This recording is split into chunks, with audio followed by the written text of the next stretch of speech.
This is class 148 on the Golden Doves.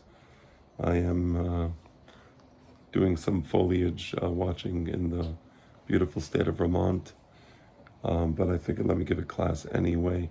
So we're going to probably finish, I think, section 3 now. We're on page 82. This is Torah Andalus. If you're new to the channel, welcome to Torah Andalus. And we're going to be reading about the relation between God and man. Concerning man's relationship with God, negativity serves a twofold objective. All right. So there's two aspects to negativity in understanding man and God's relationship to each other. First, it rejects a religion based on omnipotence of thought and hyperbolic anthropomorphism. So, of course, anthropomorphism is the belief in the corporeality of God. And by hyperbolic anthropomorphism, he's referring to some of the rabbis in the days of Rambam and also some of the phony Kabbalistic rabbis who attribute to God not just anthropomorphic attributes, but hyper-anthropomorphic attitudes. So a lot of the phony Mikubalim today, it's all hyperbolic anthropomorphism. And of course, what is anthropomorphism based on? It's based upon a omnipotence of thought, because if you believe yourself to be God, you're omnipotent, so you project your selfness onto your consciousness of God. So you project a God that's really in your own image, because the Torah says, "Na'aseh Adam b'samenu kidmutenu," and these anthropomorphic men say, "No, we'll make God betavnitenu," right? So that's the first thing, is to, of course, reject anthropomorphism and anything that's related to anthropomorphism, right? Implicit in the rhetoric of positive attributes, so when you talk about positive attributes, you're saying that God is part of the created world. Anytime you give a positive attribute to God, that means it's part of the created world, right? So that's anthropomorphism. Second, man acquires ultimate signification when relating to God as the ultimate difference. What makes man significant, right, is the fact that we are the ultimate difference from God, right? In the sense that, if you have, what is your significance as man? I mean, what are you? So you can understand yourself better by juxtaposition or by opposition to understanding what God is. And so in so doing, you not only define God, but you also define yourself. Whereas the difference between man and other creatures is relative. So, okay, say I saw a black bear below there. So, okay, so there's a black bear. He has 2 arms, 2 legs. I have 2 arms, 2 legs, right? There's a relative difference, of course. I mean, he has a lot of fur. I don't have so much fur. I have much less hair. He has tons of hair. His hair is prickly, right? And so on. Plus, he's very powerful. So I'll stay away from him. But anyway, the point being that that's just a difference of degree, right? So it's a relative difference. But the difference between man and God is absolute. There is no relationship between us and God. God doesn't really see like we see. We have eyes, and through these eyes, we capture electromagnetic radiation, and electromagnetic radiation somehow in the forms an image, or stimulates the eyes and forms an image in the brain, and that image is what we call sight. God doesn't see like that. He doesn't see. He doesn't capture electromagnetic radiation. And, so his seeing is completely different than our seeing, for example.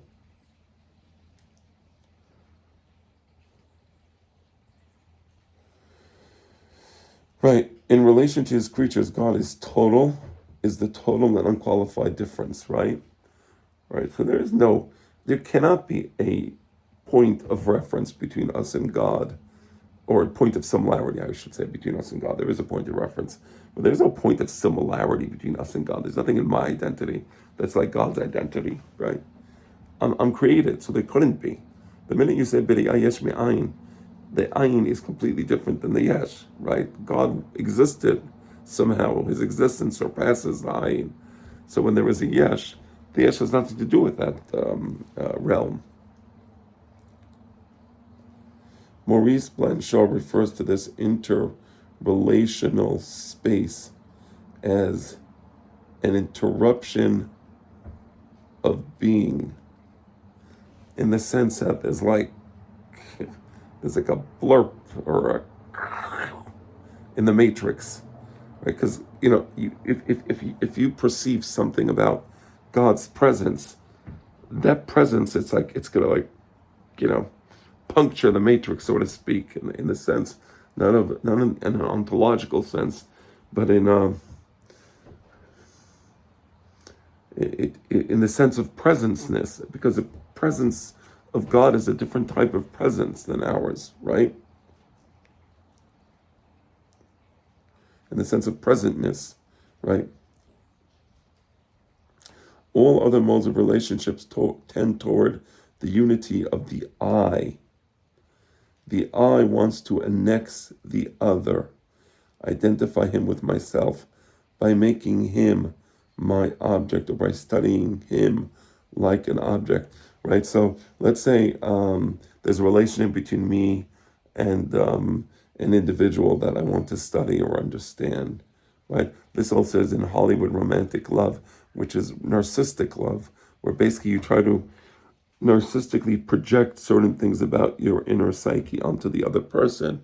And when the other person doesn't meet those things, then it becomes very, very painful, and the love turns into hate, right? Because of that. So all other modes of relationships tend towards the unity of the eyes. It's always narcissistic. I try to understand you in terms of me. You believe that Biden is too old to be president? Oh my gosh, that's shocking. Right? It's shocking because, I'm projecting my values onto you, and you're not conforming with those values. So there's only one thing I can do. I have to hate you.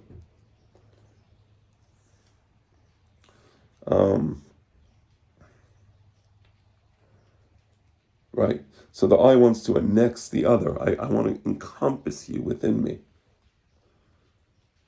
By making him my object, or by studying him like an object, or I want to find another I in the other, be it through free recognition or immediate union of hearts. So I want you to be my other me. You are my, I forgot what the expression is, right? My other half, right? Or something of that nature. That's very narcissistic at the end of the day, right? The other person shouldn't be your other half. I mean, they shouldn't be you, right? There should be another person. Perhaps you fit great together, and that's wonderful. The Gemara says in Masechet Sanhedrin, Daf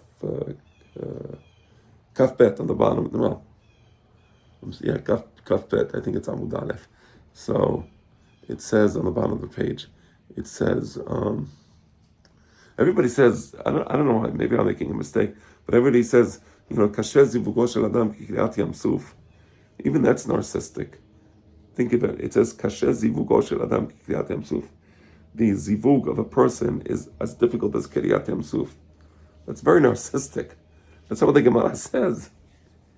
I hope I'm not wrong about this. The Gemara says, Kasher lezavegan ki Kiryat Yam Suf. The two of them. It doesn't say Kasher zivugo. It says Kasher parnasato shel adam. That it does say Kasher parnasato. But in the case of zivug, it says Kasher lezavegan ki Kiryat Yam Suf. Right? Check it in the Gemara Masechet Sanhedrin.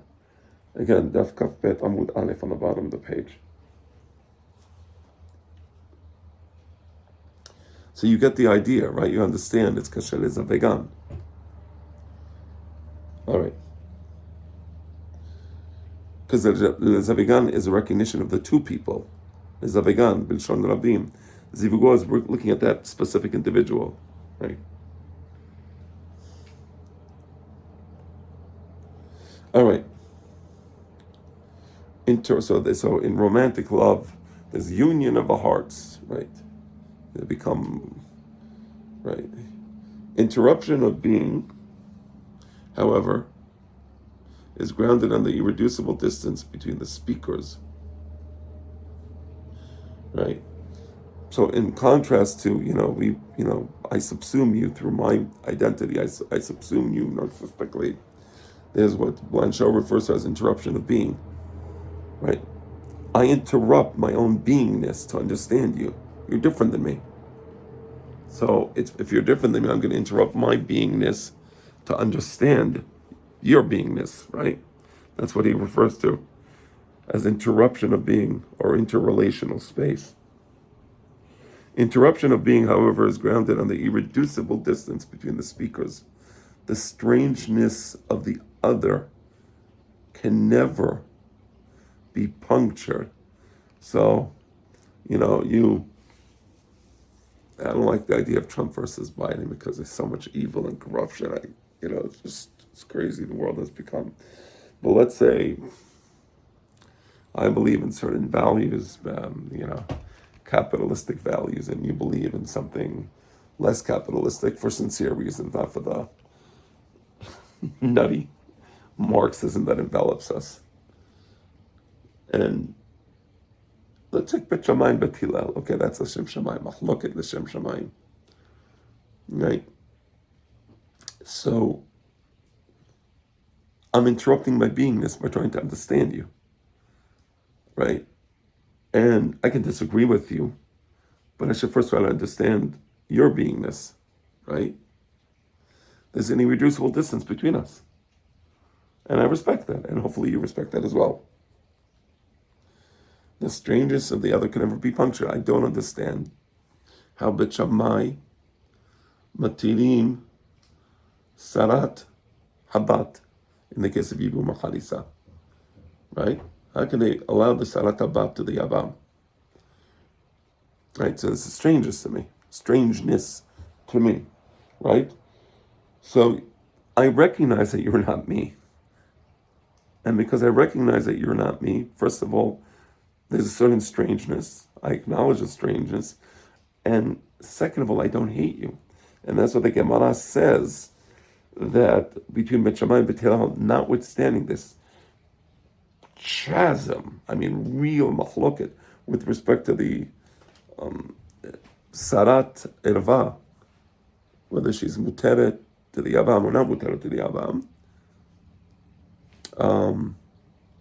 tremendous machloket. The most, maybe one of the greatest machloket between Bet Shammai and Bet Hillel, and yet the Gemara says that lo nimneu Bet Shammai lisan Hashem מבית הלל ולא Bet Hillel lisan Hashem מבית Shammai, and it said that there was ahava between them, v'ha'emet v'hashalom ehavu, right? So you have this idea where there was interruption of beingness, and each side recognizes the strangeness of the other, but it doesn't have to result in hate. That's the great chidush, because when you hate for that reason, that means what you really hate is the fact that the other person is not you.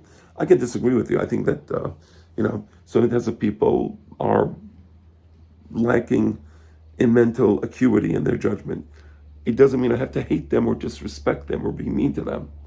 I can still recognize that and not have an eye twitch. All right.